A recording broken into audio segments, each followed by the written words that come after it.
That was the U.S. President Donald Trump there. I want to pull in now Alan Orr. He's the head of an immigration law firm based in Washington, D.C. Alan, it's good to have you back on the program. I want to just pick up on what the president there just said and get your opinion. I mean, he's saying that the crisis at the border is a result of partisan politics. Is he telling the truth? No, that's not the truth. I mean, I think it's a sign of the inaction of Congress with immigration laws in our country. It's been 12 years since we've had any type of immigration bill. And since the Obama administration, there has been a humanitarian crisis in our region and at the border, which I guess is really a global issue because we're talking about humanity and everyone should be involved as we are around the world. But no, it is not a democratic issue. And I don't know which laws he's referring to changing. Asylum has been the same since the 1950s. So that's not going to stop the call. And he has done everything possible since his very first day in office to deter people from coming to the border by doing enforcement only. And it has not worked.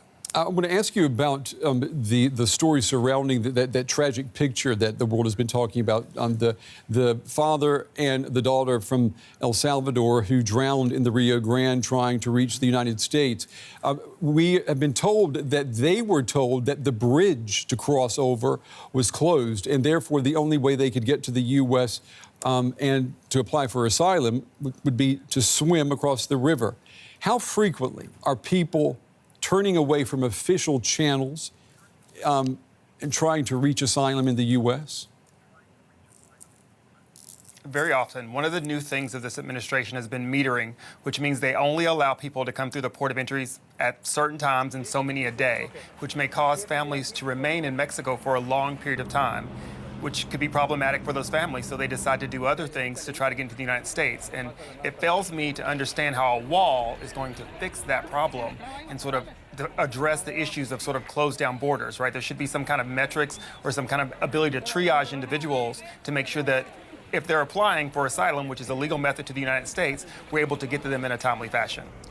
Do you have any information tonight about the whereabouts and the conditions of those children who were moved from that holding facility in Clint, Texas this week? That was the facility where attorneys had said that the conditions were squalid and unsanitary for children. Right. So this is the problem. So we were able to capture the pictures of those individuals who tragically lost their lives at our border, but we're not able to get into these detention centers, either the ones by CBP or by ICE, to see the conditions in which we're holding, the American public is holding children and minors in these unsafe conditions. So really, there's not a lot of information. Yesterday, 100 of those children were returned to the very same facility that we understood was understaffed, didn't have enough beds, wasn't meeting the procedures. So if a facility isn't meeting the procedure, and you went in and you took 300 kids away overnight, then why would you return 100 of them to this very same procedure? Seems like mismanagement and really bad for the children. Yeah, I mean, there was a member of U.S. Congress this week quoted as saying that the children are free to leave these detention centers at any time they please, which in itself is outrageous. But it has to make you wonder, and I'll ask you as an attorney, an immigration lawyer, is it possible that the United States government here is guilty or culpable of violating any types of human rights in the way that these children have been treated? Absolutely. Every human right convention you can think of has been violated. But don't ask me as an attorney. Ask me as an American, is this what I want my government to stand for? Ask me as a person who cares about other individuals, is this the sort of standard that we have to care for children who are ages 10 to 4 months? Is that the way that we say that they could walk out anytime, and to go where and how? That is unfathomable to me, and it was very irresponsible for that Texas congressperson to say that remark. We're getting reports that the U.S. Senate has approved its own version of a border aid bill. We know that the Democrats in the U.S. House, they passed a different one. And we've heard that Trump may veto legislation if it makes it to his desk. So it doesn't even look like more money is going to be thrown at this problem.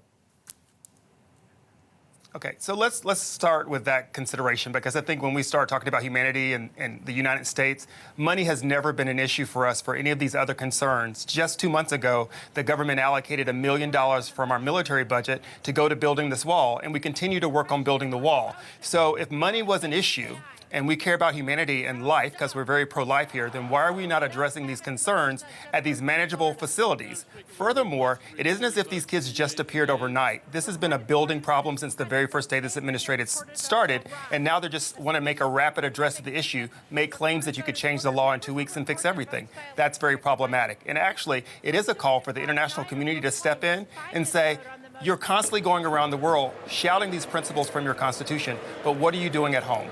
Yeah. Are you practicing what you preach? Alan Orr, immigration attorney, joining us tonight from Washington, D.C. Alan, we appreciate your insights. Thank you.